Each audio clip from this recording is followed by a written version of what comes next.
आनंद दुबे कल बड़े छाए हुए थे सोशल मीडिया पे। कौन सा वीडियो वायरल था आनंद दुबे आपका कल से? मानक जी नमस्ते। कल मैंने टीवी तोड़ दी, हाथ में बल्ला ले लिया और उस बल्ले से टीवी को तोड़ डाला।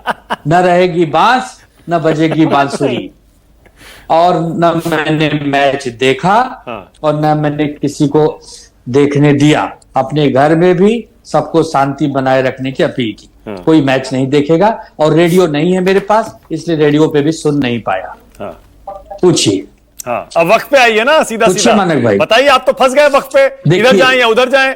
देखिए, समर्थन करें या विरोध करें। पार्टी को भारतीय जनता पार्टी को रंगों से बहुत प्यार है।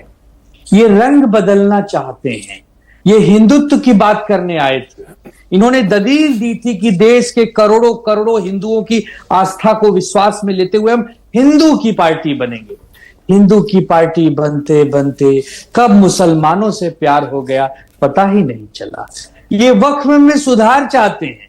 ये कभी कहते हैं सौगाते मोदी पर बात करो, कभी कहते हैं वक्फ की दुर्दशा हो रही है, हम वक्फ को सुधारने आए हैं। सुधरते सुधरते इतने सुधर गए कि आज सुप्रीम कोर्ट ने भी एक फटकार लगा दी, किरकिरी कर दी। मानक भाई, दरअसल विषय ऐसा है, न ये हिंदुओं के सगे हैं न मुसलमानों के सगे हैं। ये चुनावी रंग बदलते हैं। इनके बार बार रंग बदलने को देखकर इंद्रधनुष भी कभी कभी शर्मा जाते हैं कि सात रंग मुझ में है या ये सतरंगी भाजपाई बैठे हैं। खैर, मैं उसमें नहीं जाना चाहता। अपना मैं वही कह रहा हूं, वक्त पर स्टैंड ही बता रहा हूं। सुप्रीम कोर्ट ने जब फजीहत करवा दी है और कह दिया है कि आपने जो संशोधन अधिनियम कानून लाए थे उसमें से अमुक अमुक अमुक चीज पर मैं अपनी टिप्पणी दे रहा हूं, चूंकि एक इंटरिम ऑर्डर है, अभी पूरी तरह इस पे बहस होगी, पूरा ऑर्डर आएगा। लेकिन इतना तो साफ हो गया ना कि सरकार बिना सोचे समझे अगर कुछ लाएगी, चाहे एसआईआर पर आधार कार्ड वाला विषय हो, उस पर भी तो फटकार लगी थी। आखिर आधार कार्ड को जोड़ा गया तो मुंह बनाकर उनके सामने चुप हो गए। तो ये जो भाजपाई है ये बड़ी सहूलियत की राजनीति करते हैं। तो वक्फ बोर्ड पर हमारी तो यही राय है कि आदरणीय सुप्रीम कोर्ट में मामला है, जो आदरणीय कोर्ट कहेंगे वो सबको मान्य होगा। हम तो हिंदूवादी पार्टी हैं। अब हमसे हिंदुओं की बात करो, हमारे कोई मंदिर और देवी स्थान की बात करो, उस पर अपना पक्ष रखें। वक्फ पर बोलने के लिए कांग्रेस है, आम आदमी पार्टी हो, बोलेगी वक्फ। आनंद दुबे, वो बाबरी मस्जिद किसने तोड़ी थी आनंद दुबे? बाबरी मस्जिद हमारे शिव सैनिकों ने तोड़ी थी। उस समय भाजपा के बड़े बड़े नेता भाग गए थे और ये सब कुछ रिकॉर्ड में है। और हमारे नेता ने कहा था कि इसका हमें गर्व है। एक पत्रकार ने पूछा आपका हाथ है? बोले हाथ नहीं पैर भी है। अब तो ये पूरे जीवन कहूंगा। अब आप समझ गए ना मैंने आपसे क्यों पूछा ये सवाल? अरे मैं समझ गया, आपको प्रणाम करता हूं। वक्फ संशोधन कानून के तहत सरकार का कहना है, कोशिश ये की जा रही है कि कम से कम वक्फ में जो गड़बड़ियां हैं वो ना हो, सरकारी जमीन पर कब्जे ना हो, किसी की भी जमीन को जो वक्फ संपत्ति घोषित कर दिया जाता है वो ना हो। आप नहीं चाहते? मानक भाई, सबसे पहले तो मैं आपको धन्यवाद देता हूं कि आपने मुझे हिंदूवादी पार्टी होने का मेडल दिया, ये पूछकर कि दुबे महाराज बाबरी किसने गिराई थी। मुझ पर, मेरी पार्टी पर कुछ लोग आरोप लगाते हैं हमने हिंदुत्व छोड़ दिया। अरे महाराज, हमने हिंदुत्व नहीं छोड़ा, हमने भाजपा को छोड़ा है। अब भाजपा का, हिंदुत्व का, पीडीपी के साथ सरकार बनाने वाले हमेशा के लिए छोड़ दिया क्या आनंद दुबे, या कुछ वापसी का रास्ता खुला हुआ है भाजपा को? एनडीए में आपकी वापसी का रास्ता बंद है या खुला है? राजनीति संभावनाओं का खेल है। कल क्या होगा ये कोई नहीं जानता मानक भाई।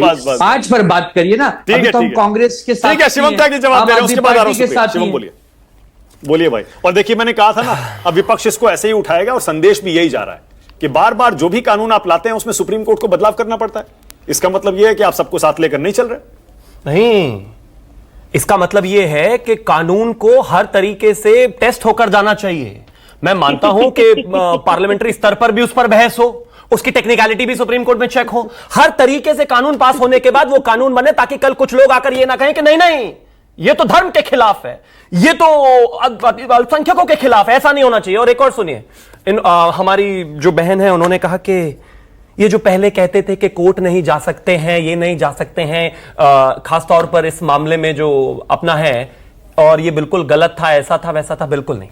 वक्फ में धारा 85 के तहत स्पेशल एक्ट में जैसे आमतौर पर आपका घर कोई कब्जा ले तो आप सीधा सिविल कोर्ट अप्रोच कर सकते हैं, ऐसे नहीं कर सकते थे। आंध्र प्रदेश की सरकार की हजारों जमीनें वक्फ बोर्ड ने हथिया ली थी। उसके बाद वो 2010 में उन्होंने लड़ना शुरू किया, फिर वो स्टेट हाईकोर्ट में गए, फिर उसके बाद वो सुप्रीम कोर्ट में गए, जब जाकर उसका जजमेंट आया और वो आखिरकार राज्य सरकार के साथ। दिखाइए कोई प्रूफ आप। अब एक और बात पर दिखाइए शिवम त्यागी कोई बीच में नहीं भाई, अरे आम आदमी पार्टी एक एक प्रवक्ता को सारा जवाब दूंगा। क्या बीच में झूठ फैलाते हो? मौलाना साहब हर प्रवक्ता के साथ स्टेप नहीं है, झूठ फैलाते हो? नहीं समझ लिखा है भाई, रुकिए, कहां लिखा है? कहां लिखा है? ये लो भैया, यहां लिखा है, पहले बताओ कहां लिखा है। ये लो कॉपी भेज दूंगा आपको, दिखाओ। वक्फ